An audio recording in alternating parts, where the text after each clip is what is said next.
गोपीजनवल्लभ गिरिवरधारी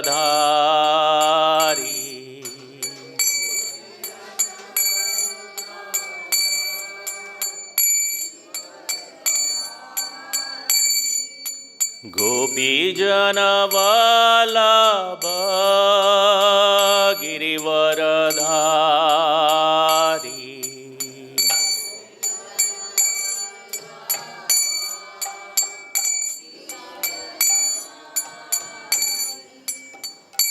यशोदानन्दन व्रज जनरञ्जन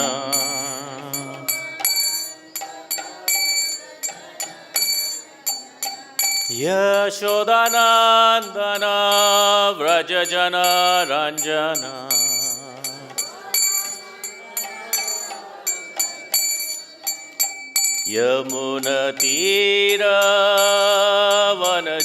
यमुनतीरवनचारी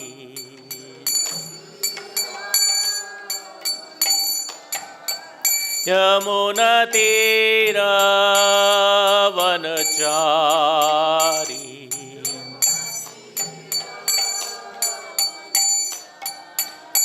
जय राधा माधव कुंज विहारी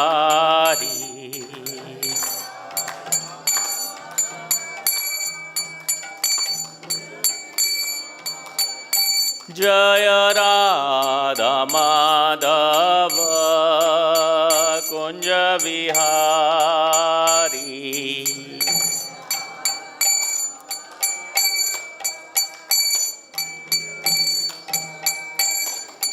हरे कृष्ण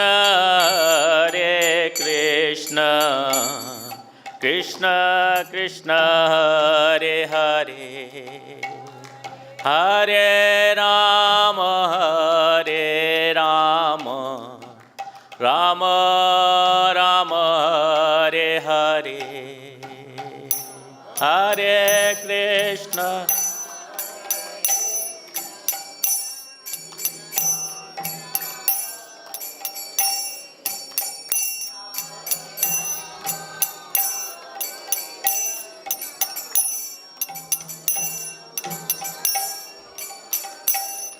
जय कृष्ण बलराम जय कृष्ण बलराम जय कृष्ण बलराम जय कृष्ण बलराम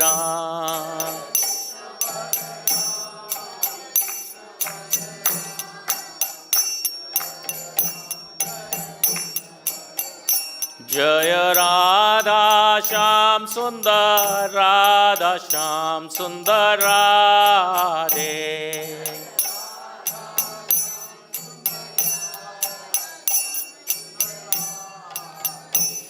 निताय गौर हरि बोल निताय गौर हरि बोल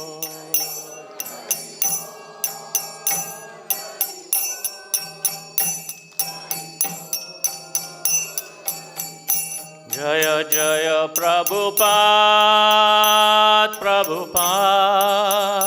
प्रभुपाद जय जय प्रभुपाद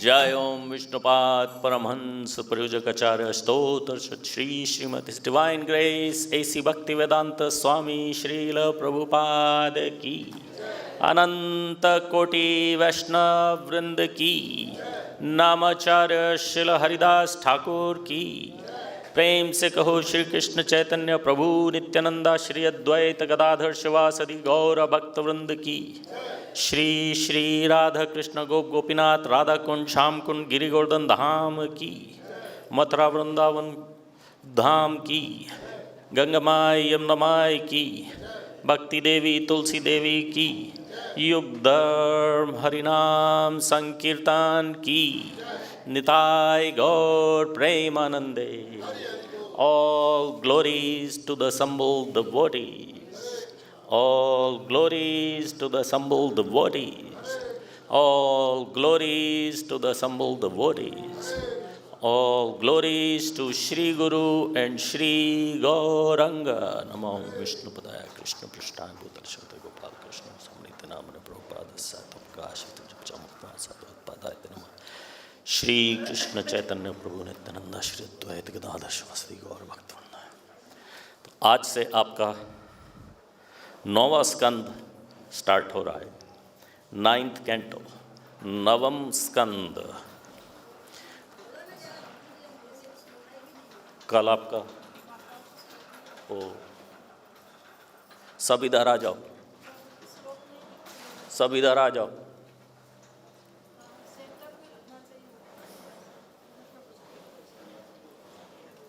ये प्रभु जी लोग की तरफ ही श्लोक रखा है, इतने भक्त तो है नहीं, सब इधर उधर को आ जाओ।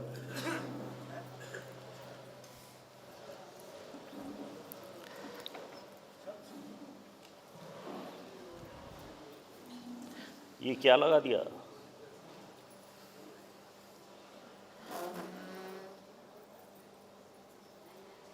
प्रभु ये ठीक नहीं है। 9th canto 1st chapter 1st verse, यहां तो दूसरा वर्स है। नो, मन्वंतराणि सर्वाणि श्री राजोवाच, प्रथम स्कंद प्रथम अध्याय प्रथम श्लोक।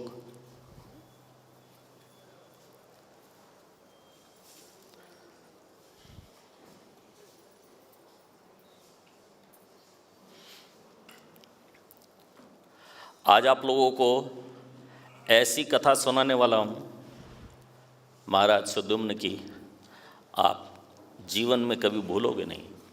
इतनी रोचक कथा है ये।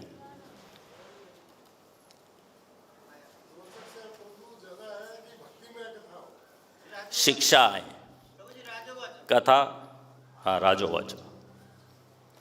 कथा बहुत रोचक है और उतनी ही रोचक उसमें से निकलने वाली शिक्षाएं हैं।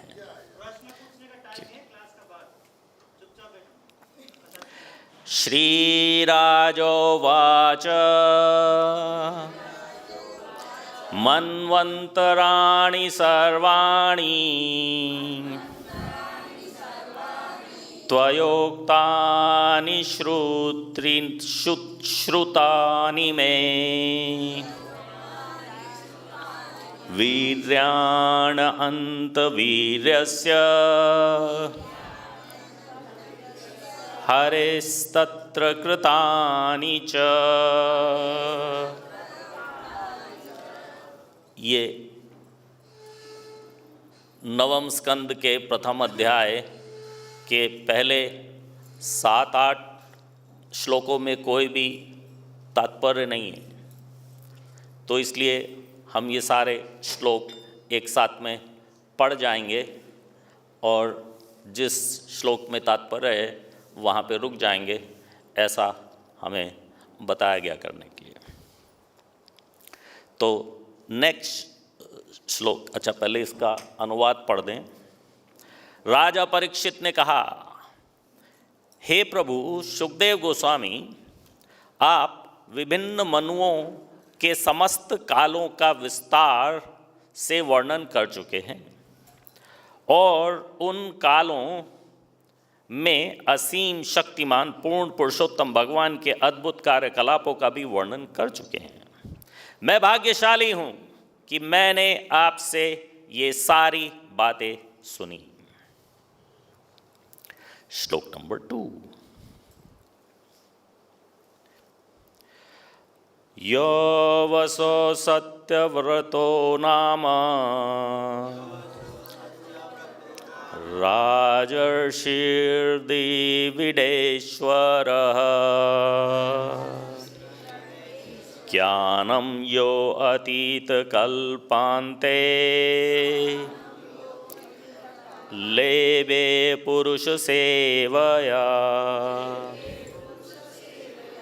स वै विवस्वतः पुत्रो मनुरासिदि श्रुतम् त्वतस्य सस्य सुतः प्रोक्ता इक्ष्वाकु प्रमुखा नृप। द्रविड़ देश के साधु सदृश राजा सत्यव्रत को भगवत कृपा से गत कल्प के अंत में आध्यात्मिक ज्ञान प्राप्त हुआ और वह अगले मनवंतर में विवस्वान के पुत्र वैवस्वत मनु बने। मुझे इसका ज्ञान आपसे प्राप्त हुआ है।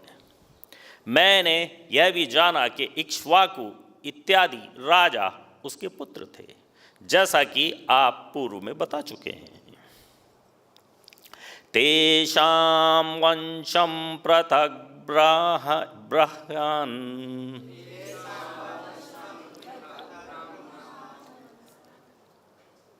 वंशानुचरितानि च कीर्तस्य महाभाग नित्यं शुश्रूषुताः हीनः। हे शुद्ध भाग्यशाली श्रील सुखदेव गोस्वामी, हे महान ब्राह्मण, कृपा करके हमसे उन सभी राजाओं के वंश तथा गुणों का पृथक पृथक वर्णन कीजिए, क्योंकि हम आपसे ऐसे विषयों को सुनने हेतु सदैव उत्सुक रहते हैं। ये भूता ये भविष्यस्य भवन्त्या यादनश्च ये तेषां न पुण्यकीर्तिना सर्वेषा वद विक्रमा। कृपा करके हमें वैवस्वत मनु के वंश में उत्पन्न उन समस्त विख्यात राजाओं के पराक्रम के बारे में बताएं जो पूर्व में हो चुके हैं और जो भविष्य में होंगे और जो इस समय विद्यमान हैं। श्री सुत उवाच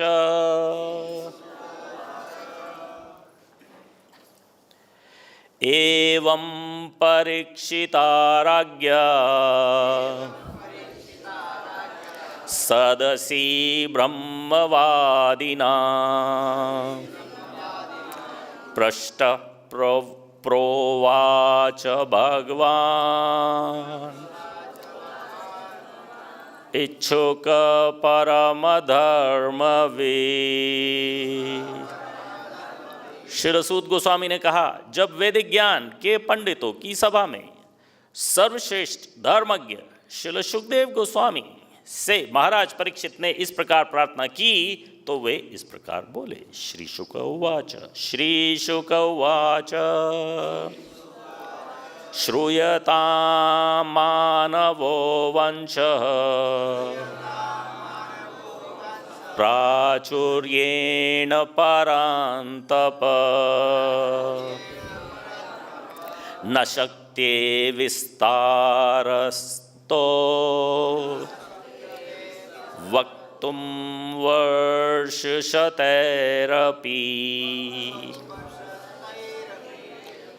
श्री सुखदेव गोस्वामी ने आगे कहा, हे शत्रुओं का दमन करने वाले राजा, अब तुम मुझसे मनु के वंश के विषय में विस्तार से सुनो। मैं यथासंभव तुम्हें बतलाऊंगा, यद्यपि सैकड़ों वर्षों में भी उसके विषय में पूर्ण रूपेण नहीं बतलाया जा सकता। अब ये वाला श्लोक इसमें तात्पर्य है। 8वां श्लोक, परावरेशां भूतानां आत्माय पुरुषः परः स एवासीदिदं विश्वं कल्पान्ते अन्यन्त किंचन। पर अवरेशाम, जीवन के उच्च तथा निम्न स्तर के सभी जीवों का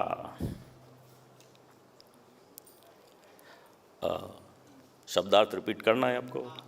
पर अवरेशाम, जीवन के उच्च तथा निम्न स्तर के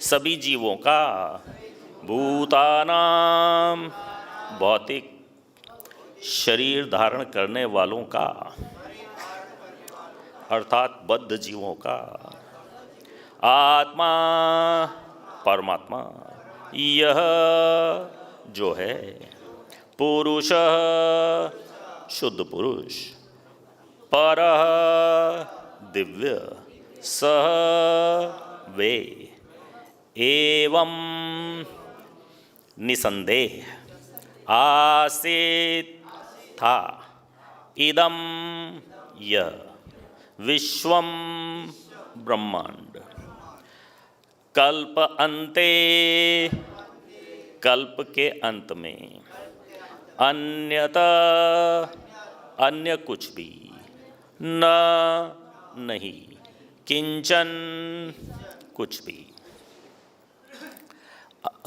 अनुवाद। जीवन की उच्च तथा निम्न अवस्थाओं में पाए जाने वाले जीवों के परमात्मा दिव्य शुद्ध पुरुष कल्प के अंत में विद्यमान थे, जब न तो यह ब्रह्मांड विद्यमान था न अन्य कुछ था, तब केवल अकेले वे ही विद्यमान थे। Please repeat. जीवन की उच्च तथा निम्न अवस्थाओं में पाए जाने वाले जीवों के परमात्मा दिव्य शुद्ध पुरुष कल्प के अंत में विद्यमान थे, जब न तो यह ब्रह्मांड विद्यमान था न अन्य कुछ था, तब केवल अकेले वे ही विद्यमान थे। तात्पर्य। मनु के वंश का वर्णन का कहाँ से प्रारंभ किया जाए, इस दृष्टि से श्रील सुखदेव गोस्वामी यह कहते हुए प्रारंभ करते हैं कि समस्त जगत जलमग्न हो जाता है तब केवल पूर्ण पुरुषोत्तम भगवान ही विद्यमान रहते हैं, उनके अतिरिक्त अन्य सब कुछ नहीं रहता। जब श्रील सुखदेव गोस्वामी यह बताएंगे कि भगवान एक एक करके अन्य वस्तुओं को किस प्रकार उत्पन्न करते हैं। एंड ऑफ द तात्पर्य। His divine grace A C Bhaktivedanta Swami Srila Prabhupada की। ओम अज्ञानतिमिरन्धस्य ज्ञानाञ्जनशलाकया चक्षुरुन्मीलितं येन तस्मै श्रीगुरवे नमः। श्रीचैतन्यमनोभीष्टं स्थापितं येन भूतले स्वयं रूपः कदा मह्यं ददाति स्वपदान्तिकं। हे कृष्ण करुणा सिंधो दीनबंधो जगत्पते गोपेश गोपिकाकांत राधाकांत नमोस्तुते। तप्त कांचन गौरांगी राधे वृंदावनेश्वरी वृषभानुसुते देवी प्रणमामि हरिप्रिये। वाञ्छकल्पतरुभ्यश्च कृपा सिन्धुभ्य एव च पतितानां पावनेभ्यो वैष्णवेभ्यो नमो नमः। नमः ॐ विष्णुपादाय कृष्णपृष्ठाय भूतले श्रीमते भक्तिवेदांत स्वामिन् इति नामिने। नमस्ते सरस्वते देवे गौरवाणी प्रचारिणे निर्विशेष शून्यवादी पाश्चात्य देश तारिणे। जय श्री कृष्ण द्वैत गदाधर शिवासादि गौर भक्त वृंद। हरे कृष्ण कृष्ण कृष्ण हरे हरे, हरे राम राम राम हरे हरे। ओम नमो भगवते वासुदेवाय।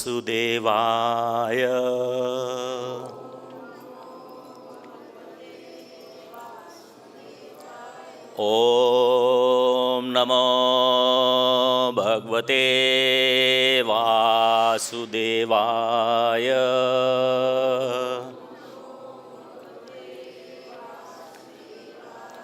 ॐ नमो भगवते वासुदेवाय।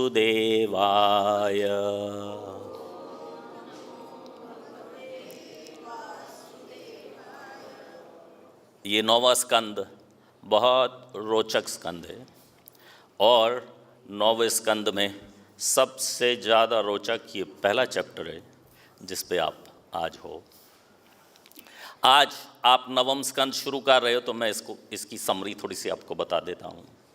9वां स्कंद एक तरह से पृष्ठभूमि है 10वें स्कंद की, और 10वें स्कंद क्या है? भागवतम का हृदय। सारे भागवतम का हृदय जो है वो 10वें स्कंद है।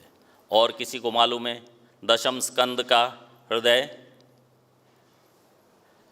गोपी गीत वाला चैप्टर, वो 10वें स्कंद का भी हृदय है, और उसका भी हृदय वो 9वां श्लोक, तव कथामृता तप्त जीवना कविभिरीडिता कल्मषापहम्। तो 9वां स्कंद जो है हमें 10वें स्कंद की तरफ लीड करता है। जैसे कि आप जानते हो कि भगवान की 2 फेमस पूर्ण लीलाएं, भगवान राम रूप में आते हैं, पूरी लीला करते हैं सारा जीवन की, उसी तरह से कृष्ण रूप में आते हैं, पूरी लीला करते हैं सारा जीवन की। तो ये दोनों मेन अवतार हैं एक तरह से 10 अवतार में देखा जाए। कोई पूछे आपको कि 10 अवतार में मेन कैरेक्टर्स कौन से, मेन अवतार कौन से हैं? ऑल्दो कृष्ण को हम 10 अवतार में काउंट नहीं करते, लेकिन बलराम को करते हैं। बात एक ही है, ना कृष्ण लीला बलराम के बिना होगी, ना बलराम लीला कृष्ण के बिना होगी।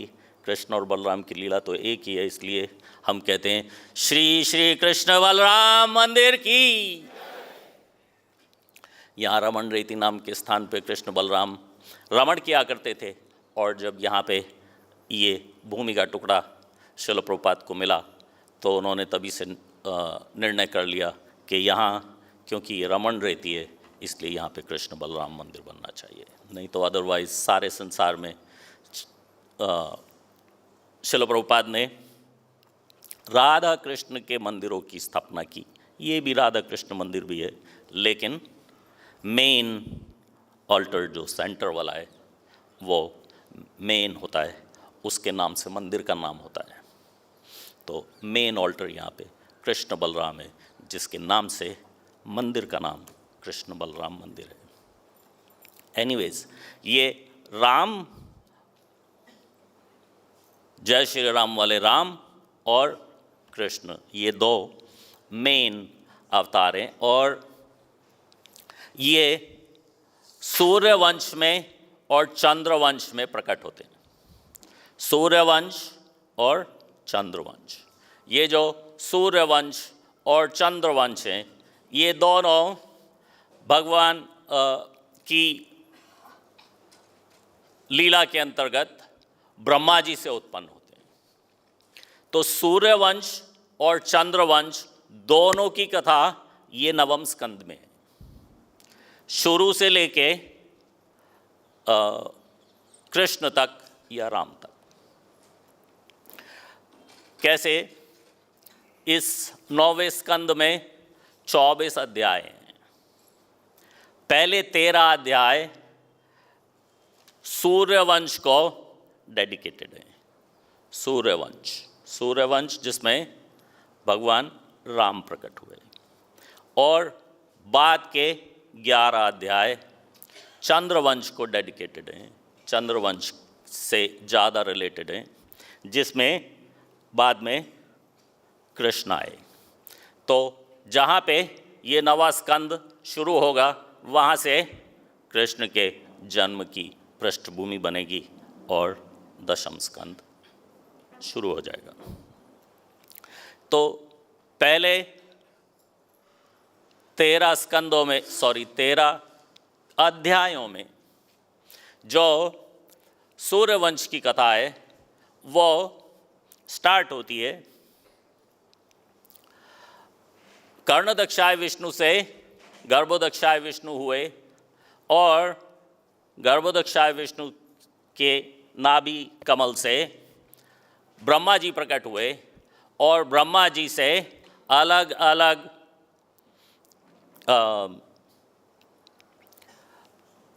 महर्षि प्रकट हुए जिनको कहते हैं प्रजापति। तो ब्रह्मा जी से प्रजापति प्रकट होते हैं, उसमें से एक प्रजापति है मारीची। मारीची से के पुत्र होते हैं कश्यप। कश्यप जिनको आप जानते हो, जिनके नाम पे कश्मीर का नाम कश्मीर है, कश्यप। कश्यप जो दिति और अदिति दोनों के पति हैं। दिति के थ्रू वो सारे देवताओं को जन्म देते हैं और अदिति के थ्रू सारे देवताओं को जन्म देते हैं और दिति के थ्रू सारे राक्षसों को जन्म देते हैं। तो इसी तरह कर्णदक्षाय विष्णु से शुरू होके गर्भोदक्षाय विष्णु, ब्रह्मा, और ब्रह्मा से जो प्रजापति हैं वो चंद्रवंश के लिए वो हैं अत्रि। जैसे वहाँ पे मारीची, यहाँ पे अत्रि। अत्रि के आगे परिवार में सोम प्रकट होते हैं। सोम सोम चंद्र के देवता हैं और अदिति के गर्भ से सारे देवता लोग प्रकट होते हैं। उसमें विवस्वान भी प्रकट होते हैं और विवस्वान सूर्य के देवता हैं। तो आपने हमेशा से सुना होगा, अगर हिंदू परिवारों में जन्म लिया है तो चंद्रवंश, सूर्यवंश। शायद कभी समझ में नहीं आया हो कि ये चंद्रवंश, सूर्यवंश आ कहाँ से रहे। तो आज समझ में आ गया कि ये चंद्रवंश और सूर्यवंश कहाँ से आ रहे हैं। तो आगे जो सोम से आगे वंशावली चलेगी वो सब चंद्रवंश होंगे। उसमें आगे जाके दशम स्कंद में स्वयं भगवान प्रकट होंगे। और जो मारीची से आगे कौन बताया? कश्यप। कश्यप से आगे विवस्वान। विवस्वान के घर वैवस्वत मनु का जन्म होगा। वैवस्वत मनु हमारे प्रेजेंट मनु हैं। आपने जैसा सुना होगा कि एक कल्प में 14 मनवंतर बदल जाते हैं। तो भागवतम में अलग अलग मनवंतरों की कथा है, लेकिन ये जो वैवस्वत मनु है ये हमारे प्रेजेंट मनु हैं। इस समय हम वैवस्वत मनु के राज्य में हैं। तो वैवस्वत मनु से आगे ये वंशावली चलेगी और उसमें पहले ये सुद्युम्न हुए हैं जिनकी कथा हम आपको आज बताएंगे। यहाँ तक की बात सबको समझ में आ गई। चंद्रवंश और सूर्यवंश। महाराज सुद्युम्न की कथा से ज़्यादा रोचक कोई कथा भागवतम में नहीं है, ऑफ कोर्स कृष्ण कथा के एक्सेप्शन लेके, क्योंकि आम लोगों को अपने लिंग से बहुत लगाव होता है। मैं स्त्री हूँ जी, मैं पुरुष हूँ जी, सबको अपना। एक बार क्या हुआ, सच्ची कथा है। 2 छोटी छोटी कन्याएं 6-6 वर्ष की थीं, आपस में झगड़ा हो गया, बहुत झगड़ा हो गया, दोनों बहुत क्रोध में। अब ये कन्याएं हैं, एक दूसरे को मार तो नहीं रही, इन्हें मारना, एक दूसरे को फिज़िकली कष्ट देना आता नहीं, या वो उनकी नेचर नहीं है, लेकिन एक दूसरे की इंसल्ट करने की कोशिश कर रही हैं, एक दूसरे की बेइज्जती करने की कोशिश कर रही हैं। जब एक ने कुछ कहा, दूसरी और उससे बड़ी इंसल्ट, तो तीसरी वो पहली और उससे बड़ी इंसल्ट। एंड हो गया जब एक ने दूसरी को कह दिया, you are just like a boy, तू बिल्कुल किसी लड़के की तरह है। बस फिर तो उसकी इतनी इंसल्ट हो गई, फिर तो चुप हो गई, रो दी बिल्कुल कि इससे बुरा तो मुझे कुछ नहीं कहा जा सकता, देखो मुझे कितना बुरा कह दिया। अब तो रोती रोती अपनी माँ के पास गई कि इसने मुझे बॉय कह दिया, इसको डांटो। तो सबको अपनी अपनी आइडेंटिटी बहुत प्रिय है। तो उसी तरह से महाराज सुद्युम्न को भी होगी। एनीवे, ये कथा इस प्रकार है कि वैवस्वत मुनि,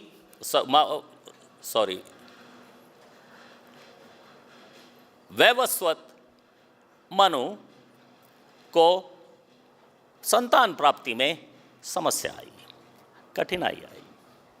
तो उन्होंने अपने गुरु, कुलगुरु महर्षि वशिष्ठ से प्रार्थना की कि हमारा कुछ करो, हमें पुत्र रत्न चाहिए। लेकिन उनकी पत्नी का नाम था श्रद्धा। श्रद्धा वास्तव में बहुत श्रद्धावान थी। उसने आजीवन व्रत रखा हुआ था कि केवल दूध पिएगी। तो बहुत से लोग हैं, बहुत से तो नहीं, कुछ लोग हैं जो केवल दूध पी के रहते हैं, दूध पी के रहा जा सकता है। मॉडर्न साइंस इस बात को नहीं मानती, कहते दूध में सब कुछ है लेकिन फाइबर नहीं है, पेट कैसे भरेगा, क्या होगा। लेकिन अगर जो आपको दूध से संतुष्टि हो जाए तो रहा जा सकता है। हमारे पास कई सारे लिविंग एग्जाम्पल है। एनीवेज, श्रद्धा की इच्छा पुत्री की थी और वैवस्वत मनु को पुत्र रत्न चाहिए। तो उन्होंने अपने गुरु कुलगुरु वशिष्ठ से कहा और वशिष्ठ ने बता के समझा के पुरोहितों को भेज दिया कि जाओ इनका संतान प्राप्ति का यज्ञ करा दो। वहाँ पे जाके श्रद्धा ने उनके कान में कह दिया, बाय द वे मुझे पुत्री चाहिए। और वैवस्वत मनु इसके लिए तैयार बैठे हैं कि ये यज्ञ के बाद मुझे पुत्र की प्राप्ति होगी, क्योंकि महर्षि वशिष्ठ से मैं पहले ही कह चुका हूँ, ये पुरोहित लोग जो आए हैं ये मेरे पुत्र कामेष्टि यज्ञ करा रहे हैं और मुझे पुत्र की प्राप्ति होगी। लेकिन जब पुत्र या पुत्री बोलने का समय आया तो पुरोहित पुत्री बोल गए, क्योंकि श्रद्धा ने पुत्री मांगी थी। अब पुत्री हो गई, उसका नाम रखा गया ईला। ईला बहुत सुंदर सुशील कन्या, वैवस्वत मनु की पुत्री है, श्रद्धा की पुत्री है, बिल्कुल देवी देवताओं की तरह दिखती है। लेकिन वैवस्वत मनु सोच में पड़ गए, क्या मैंने तो पुत्र मांगा था। धीरे धीरे पुत्री बढ़ के 12 साल की हो गई। ऐसा बताया कि उसने 12 सर्दियाँ 12 गर्मियाँ देखी तो 12 साल की हो गई। अब वो स्त्री बनने वाली है। तभी वैवस्वत मनु वापस महर्षि वशिष्ठ के पास जाते हैं और शिकायत करते हैं, मैंने तो पुत्र रत्न मांगा था, पुत्री कैसे हो गई? किसने कहा, क्या मिस्टेक किया? उन्हें पता ही नहीं है कि पत्नी पुत्री चाहती थी और वो अपनी पुत्री पाके बहुत खुश है, सब कुछ ठीक ठाक है। लेकिन वो तो महर्षि वशिष्ठ ने समझाया, देखो भगवान ने जो दिया ठीक, भगवान की जो इच्छा, प्रभु इच्छा से जो प्राप्त नहीं, मैंने तो पुत्र मांगा था। तो वशिष्ठ को अच्छा नहीं लगा। वो दूसरा उनको कह सकते थे और पुत्र ले ले, लेकिन उन्होंने कहा नहीं ठीक है, आपको पुत्र चाहिए ना, कि हाँ। तो मैं तेरी पुत्री को पुत्र बना दूंगा। महर्षि वशिष्ठ ने अपने तपोबल से ही ईला को पुरुष बना दिया। ईला पुरुष हो गई, अब इसका नाम सुद्युम्न रख दिया गया। बहुत वीर, बलशाली, बहुत सुंदर राजकुमार बड़े होने लगे, सारी अस्त्र शस्त्र की विद्या प्राप्त की और बहुत स्ट्रांग वीर राजकुमार बन गए। एक बार सिंधु देश से कोई घोड़े लेके आया कि ये सबसे महंगे वाले बड़े स्ट्रांग वाले घोड़े हैं, आप ये घोड़े ले लो। तो घोड़ों को ट्राई करने के लिए मंत्रियों के साथ सुद्युम्न वन में शिकार के लिए निकल गए। घोड़े वास्तव में बहुत तेज थे। कोई चीज़ तेज होना इतना अच्छा नहीं होता। जैसे कि शायद आपने बकरी की कथा सुनी होगी। एक व्यक्ति को एक बोलने वाली बकरी मिल गई। अब वो बोलने वाली बकरी को बहुत अधिक मूल्य देके घर में ले आया। घर में उसको बांध दिया। उसकी पत्नी को कहा इसको लुक आफ्टर करने के लिए, और किसी को बताया नहीं ये बोलने वाली बकरी है। बकरी को आके पूछा घर में कि मेरी पत्नी तुझे सही तरह से लुक आफ्टर करती? नहीं, कुछ नहीं करती, मुझे बहुत परेशान करती है। बकरी के चक्कर में पत्नी से झगड़ा हो गया, पत्नी को निकाल दिया। माँ को रखा बकरी की सेवा में। बाद में बकरी को पूछा माँ तेरी सेवा अच्छी तरह से कर रही है? नहीं, बिल्कुल निकम्मी है तेरी माँ। माँ को भी निकाल दिया। जब सब कुछ चला गया तो एक दिन बकरी से का पता चला कि ये बकरी ये प्रभु जी ने खुद ही अपना वेश बदल के उसकी सेवा करनी शुरू करी। पता चले कि ये बकरी क्या करती है, कि ये मैंने नौकर रखा है, खुद ही वेश बदल के आ गया। तो नौकर की भी नौकर के रूप में इस व्यक्ति ने बकरी की खूब सेवा की, और जब नौकर की रिपोर्ट मांगी तो बकरी ने उसकी रिपोर्ट खराब दी। अब उसको समझ में आ गया कि जस्ट बिकॉज इसको बोलना आता उसका मतलब ये नहीं कि सच बोलती है। बोलना तो हम सबको आता है। क्या हम हमेशा सच बोलते हैं? कोशिश तो करते हैं, लेकिन बहुत से लोग स्पेशली भारत में इतना ज़्यादा सच नहीं बोलते और एक दूसरे पे इतना ज़्यादा विश्वास भी नहीं करते, क्योंकि पता है हम सब झूठे हैं। उसी तरह से ये बकरी भी झूठी थी। तो घोड़े फास्ट तो बहुत थे, लेकिन घोड़े रास्ता भटक गए। ईला वर्ष की तरफ चले गए। वहाँ पे एक सघन वन है। जैसे कि आप सुनते हो कि ये वृंदावन है, और वृंदावन में कहीं कहीं कुंज होते हैं। कुंज कुंज में विराजे घनश्याम राधे राधे। कुंज का अर्थ है कि वन में जो सघन वन है या जैसा भी वन है, वो वन में थोड़ा सा एम्प्टी एरिया है, क्लियरिंग है, थोड़ा सा स्थान ऐसा है जहाँ पे पेड़ वगैरह कम है, तो वो एक तरह से वन के अंदर कुंज है। वहाँ पे कुछ किया जा सकता है। राधा कृष्ण के मिलन के स्थान होते हैं ये कुंज। तो राधा कृष्ण के मिलन कराओगे और सब गोपियाँ वगैरह वहाँ होंगे, थोड़ा सा स्थान तो चाहिए। तो वन में जहाँ एक के बाद एक सब जगह पेड़ पुष्प लताएं सब कुछ है, वहाँ पे स्थान नहीं है राधा कृष्ण के मिलन कराने का। तो मिलन कराने का जो स्थान है उसको कहते हैं कुंज। इसका विपरीत है कि किसी स्थान पे वन में बहुत ज़्यादा सघनता होती है। बहुत ज़्यादा अत्यंत सघन वन है। एक पेड़, उसके दूसरा पेड़, 2 इंच पे तीसरा पेड़, 2 इंच पे चौथा पेड़, एक के बाद एक के बाद एक के बाद एक, सब कुछ इतना ज़्यादा सघन है, इतना बड़ा है ऊपर से कि अंदर बिल्कुल अंधेरा रहता है, कहीं से सूर्य का प्रकाश प्रवेश नहीं करता।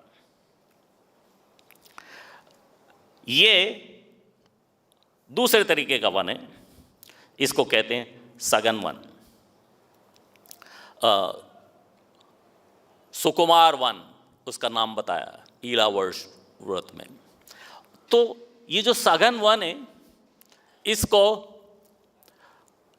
लॉर्ड शिवा अपने बेडरूम के रूप में यूज करते हैं। देवी पार्वती के साथ वहां रहते हैं, तो उस वन को अपने बेडरूम की तरह वो यूज करते हैं, क्योंकि यहां पे कोई आएगा नहीं, अगर कोई आएगा भी लाइट तो है नहीं, कुछ तो दिखेगा नहीं। लेकिन एक बार वहाँ पे बहुत अफलजंत तरीके के उच्च कोटि के साधु उसमें प्रवेश कर गए, तो उन्होंने देवी पार्वती को एक अर्धनग्न रूप में देख लिया। देवी पार्वती को बहुत क्रोध आया कि आप शिव जी के ऊपर, कि आप इतने बड़े महेश्वर हो, आप मुझे एक बेडरूम की प्राइवेसी नहीं दे सकते, एक स्त्री को बेडरूम की प्राइवेसी नहीं दे सकते आप? क्या है इतना सब होने का?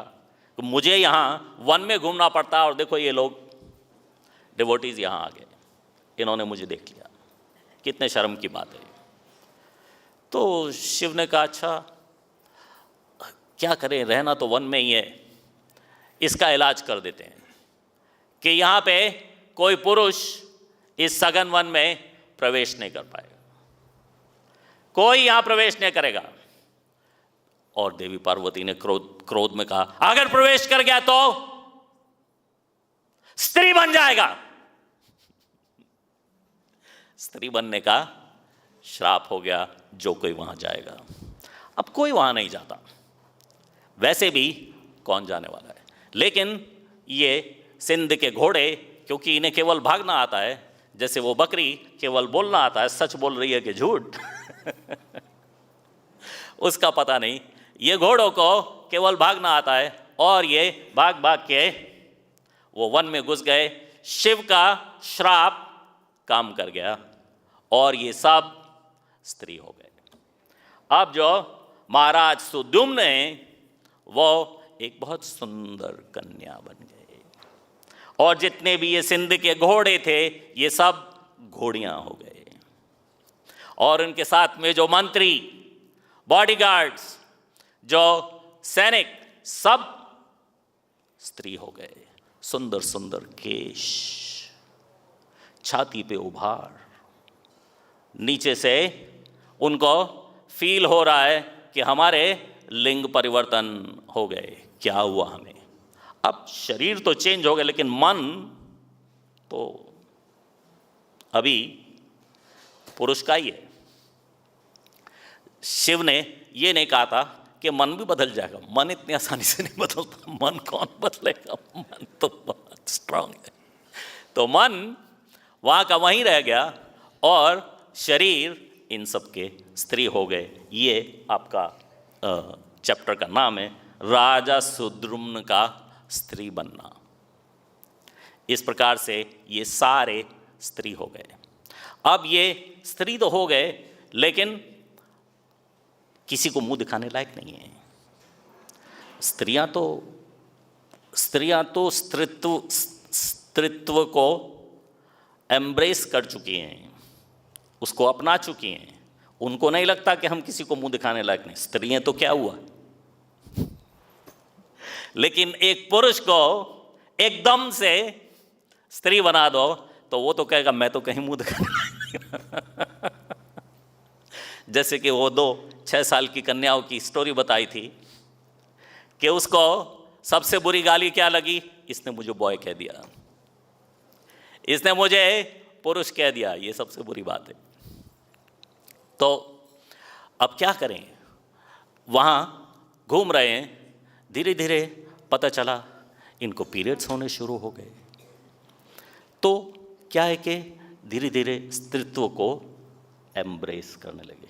एज टाइम गोज बाय, एकदम से आपको मैन की बॉडी से स्त्री में कन्वर्ट कर दिया जाए तो मन बदलेगा नहीं, मन तो वही रहेगा, लेकिन धीरे धीरे ओवर टाइम उनके शरीर की, अब वो जो कलाइयाँ जो थीं, जो तलवार को ऐसे घुमाती थी जैसे कुछ नहीं, अब वो तलवार को घुमाने में लड़खड़ा रही है। स्त्री की कलाई है।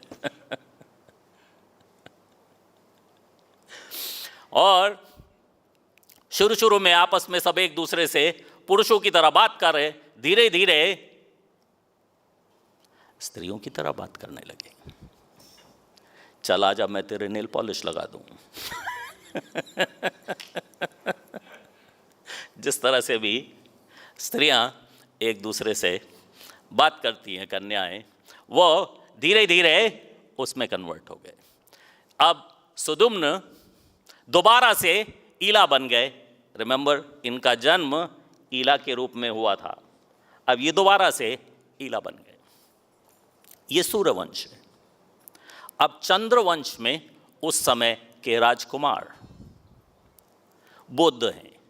चंद्रवंश के राजकुमार बुद्ध, ये महात्मा बुद्ध नहीं है, विष्णु तत्व नहीं है, जीव तत्व हैं, बुद्ध हैं। अब ये धीरे धीरे जब सुदुम्न और उसके मंत्रियों ने, सब ने स्त्रीत्व को एम्ब्रेस कर लिया, तो ये सघन वन से बाहर निकले। जब बाहर निकल के जा रहे थे तो चंद्रवंश के राजा बुद्ध ने सुदुम्न को देख लिया। Sudyumna was a very beautiful girl. उसका सुदुम्न या ईला पे मन आ गया। अब कई जगह कहा जाता है कि विवाह किया, कई जगह कहा जाता है ज़बरदस्ती, लेकिन जो कुछ भी है राजा लोग तो यही करते हैं, वो हुआ।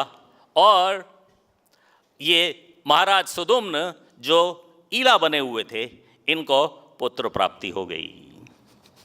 इनके घर पुरुरवा ने जन्म लिया। महान राजा हुए पुरुरवा बाद में, लेकिन इनके घर में ये जाके चंद्रवंश की महारानी हो गई। और यहाँ सूर्यवंश में अभी भी ढूंढ मची हुई है कि हमारे महाराज सुदुम्न कहाँ गए। सारे मंत्री, सारे घोड़े, सेना, सब कुछ गायब है। कोई सुदुम्न को छोड़ के अपने राज्य जाना नहीं चाहता। जहाँ सुदुम्न जा रहा है वहाँ ये सारी स्त्रियाँ साथ में जा रही हैं। अब स्त्रियों को तो एक दूसरे को छोड़ के भागने की आदत नहीं होती, वो तो साथ में ही रहती हैं। अब हम साथ में हैं तो साथ में ही हैं। जब तक कोई मजबूरी नहीं हो जाए, भेजा नहीं जाए, किसी की प्रोटेक्शन में कहीं जाएंगी, अकेली थोड़ी जाएंगी कहीं। तो बहुत सारी होते हुए भी सब अकेली हैं, क्योंकि पुरुष नहीं है, तो सब सुदुम्न के पीछे पीछे लगी हुई हैं। उधर वैवस्वत मनु ढूंढ रहे हैं, मेरे पुत्री हुई थी, बाद में उसको पुत्र भी करा लिया, इतना बड़ा महाराज बना, इतना शक्तिशाली, वीर, सब कुछ, और एकदम से गायब हो गया। ढूंढा ढूंढा ढूंढा ढूंढा, बहुत ढूंढा, तो किसी तरह से किसी छोटी चिड़िया ने बता दिया कि सुदुम्न तो दोबारा से ईला बन गया। तो शिक्षा ये है कि जो कुछ भगवान दें उसको हमें एक्सेप्ट कर लेना चाहिए। अगर जो आपको संतान प्राप्ति चाहिए, बुरी इच्छा नहीं है संतान प्राप्ति। संतान प्राप्ति के लिए ही तो गृहस्थ में प्रवेश किया जाता है। तो अगर संतान प्राप्ति की इच्छा है, बुरी इच्छा नहीं है। लेकिन नहीं जी मुझे तो पुत्र ही चाहिए, नहीं जी मुझे तो पुत्री ही चाहिए, क्यों नहीं भगवान से वो मांगो। भगवान जो आप कहें हमारे लिए ठीक है वो। दूसरी शिक्षा, परिवार में, दंपति में, दोनों को मिला के परिवार के बारे में इच्छा करनी चाहिए। एक की इच्छा पुत्र की हो रही है, एक की पुत्री को हो रही है, आपस में कोई रिकैंसिलेशन है ही नहीं, एक दूसरे से किसी ने कुछ कहा नहीं, अपनी अपनी इच्छाएं लेके सब प्रोसीड कर रहे हैं, इधर उधर जा रहे हैं। तो किसी तरह से ये महाराज वैवस्वत मनु ने ढूंढ लिया और पता चला कि हमारा राजकुमार चंद्रवंश में राजकुमारी बना। हमारे महाराज सुदुम्न ने वहाँ जाके एक पुत्र को जन्म भी दे दिया, लेकिन वैवस्वत मनु अभी भी संतुष्ट नहीं है। तो उन्होंने फिर से महर्षि वशिष्ठ के पास गए। महर्षि वशिष्ठ को फिर से अपनी व्यथा बताई कि देखो, मैंने पुत्र मांगा था, आपने मुझे पुत्री दे दी, आपने अपने तपोबल से उसको मेरे कहने पे पुत्र में परिवर्तित भी कर दिया। अब वो तपोबल दोबारा से एक बार यूज करने का टाइम आ गया महाराज।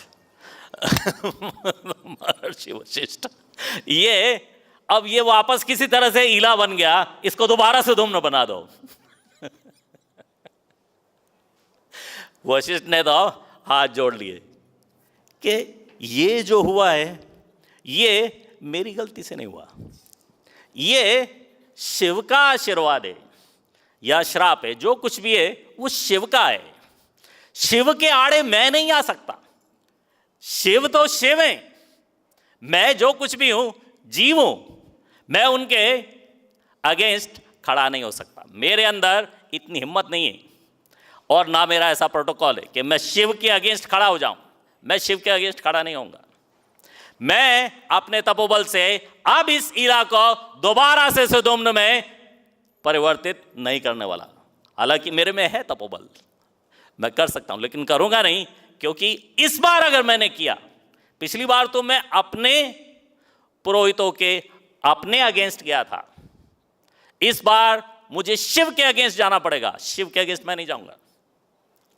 तो अगर जो आप कहते हो, इतनी प्रार्थना कर रहे हो, तो मैं शिव से आपकी प्रार्थना। वशिष्ठ शिव की तपस्या के लिए गए और वशिष्ठ की तपस्या से ऑफ कोर्स शिव प्रसन्न हो गए और बोले शंकर ने फिर से वरदान दे दिया कि मैंने ये वरदान, ये श्राप जो कुछ भी है अपनी पत्नी पार्वती के लिए दिया है, इसको ये व्यथा नहीं जा सकता। अगर आपको चाहिए कि यही राजा भी बने जो मेरे श्राप से अब पुत्री हो चुका है, स्त्री हो चुका है, इसी को आपको महाराज बनाना है, वापस महाराज सुदुम्न चाहिए आपको इसमें से, तो मैं आपको ये वरदान दे सकता हूं कि 1 महीना सुदुम्न रहेगा, 1 महीना ईला हो जाएगी।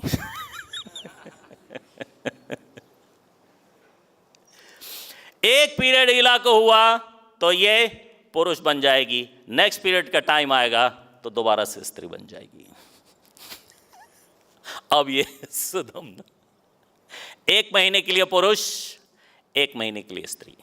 अब जब पुरुष बन जाए तो वापस आके, ये तो सूर्यवंशी राजा हैं, जब पुरुष हो गए, सुदुम्न हो गए, तो सूर्यवंश में आके अपना राजकाज संभाला। और 1 महीने के बाद जब स्त्री हो गए तो चंद्रवंश में जाके चुपचाप राजकुमारी बन के अपने पुत्र की देखभाल। मेरा पति है, मेरा पुत्र है, मेरा महल में मेरा रानी का स्थान है, दोनों सुदुम्न ने निभाए। अब सुदुम्न वैवस्वत मनु उससे प्रसन्न नहीं है कि ये कैसा राजा 1 महीने के लिए छोड़ के चला जाता है, फिर वापस 1 महीने के लिए राजा बन के आ जाता है। ये अच्छा अरेंजमेंट नहीं है। तो एनीवे ये तो वैवस्वत मनु के पहली संतान की कथा थी, एक तरह से जैसे क्रिकेट में कहते हैं फर्स्ट इनिंग।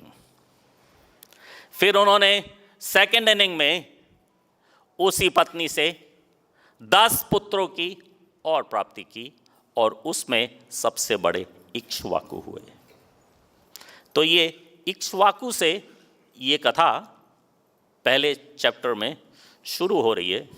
अब ये जाएगी च्यवन मुनि तक, नेक्स्ट चैप्टर में च्यवन मुनि तक।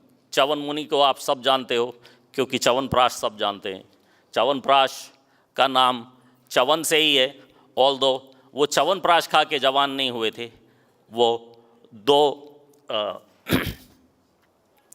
देवताओं के द्वारा एक कुंड में स्नान करके दोबारा से जवान हो गए थे और उनका सुकन्या से विवाह हुआ।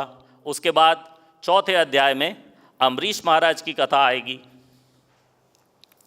और 6ठे अध्याय में सौभरी मुनि की कथा आएगी। आपके वृंदावन की है, यहीं सामने यमुना जी में सौभरी मुनि तपस्या कर रहे थे और यहीं पे उनका मथुरा के राजा से उनका जो कुछ भी इंटरेक्शन हुआ। और उसके बाद मानधाता की कथा आएगी, कपिल मुनि की कथा आएगी और 10वें अध्याय से राम कथा। भगवान राम सूर्यवंश में प्रकट होंगे। 10वां, 11वां, 12वां अध्याय राम कथा का है, रामायण का है, past times of Lord Ram, भगवान राम की लीलाएं। और 14वें अध्याय से अब हम इसका जो पुरूरवा हुआ चंद्रवंश में, क्योंकि ये कथा जो आपने अभी सुदुम्न की सुनी, इसमें चंद्रवंश और सूर्यवंश दोनों मिक्स हो गए। सुदुम्न राजकुमार तो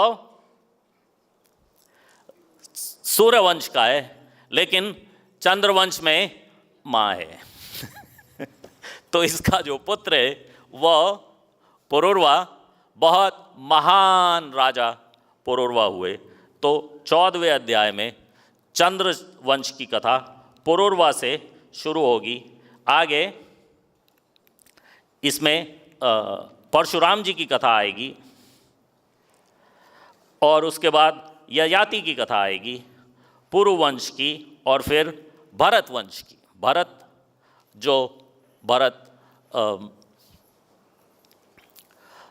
जिनके नाम से महाभारत है। महाभारत को महाभारत भरत महाराज जो जड़ भरत हुए उनके नाम से नहीं है, ये वाले भरत के नाम से है। ये वाले भरत कौन है? ये दुष्यंत और शकुंतला के पुत्र भरत, ये वाली इनकी कथा आएगी। और ययाति के पुत्रों की वंशावली चल के 24वें अध्याय में यहाँ से भगवान कृष्ण की लीला स्टार्ट होगी।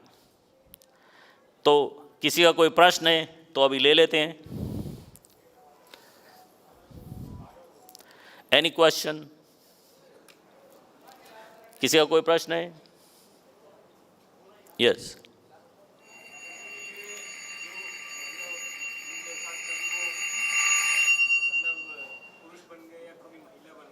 हाँ,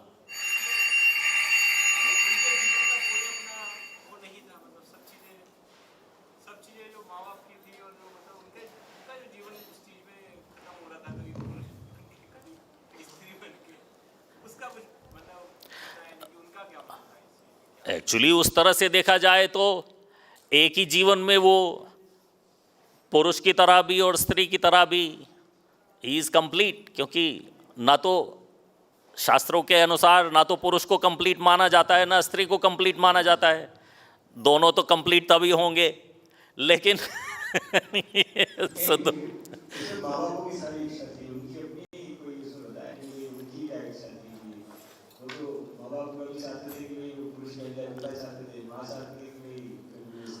उनकी इच्छा से होने वाला क्या है? आप अपनी इच्छा से पुरुष हो? आपकी माँ अपनी इच्छा से स्त्री है? हम लोगों को क्या, हम तो जो है सो है, जो भगवान ने बना दिया, जैसी प्लम्बिंग जिसके डाल दी वो बन गया, राइट। अब हमारी इच्छा कुछ भी हो तो आजकल तो ये होता है, पहले ये इतना नहीं हुआ करता था, आजकल तो ये होता है।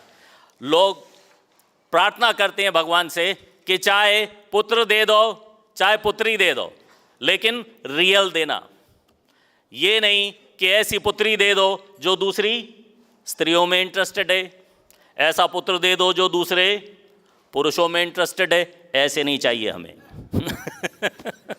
जो कुछ भी दे दो एक दे दो, बीच का कोई मत दो। आजकल तो ये बहुत बड़ी समस्या है। खास तौर पे भारत में स्त्री पूरी तरह से स्त्री नहीं है, पुरुष पूरी तरह से पुरुष नहीं है।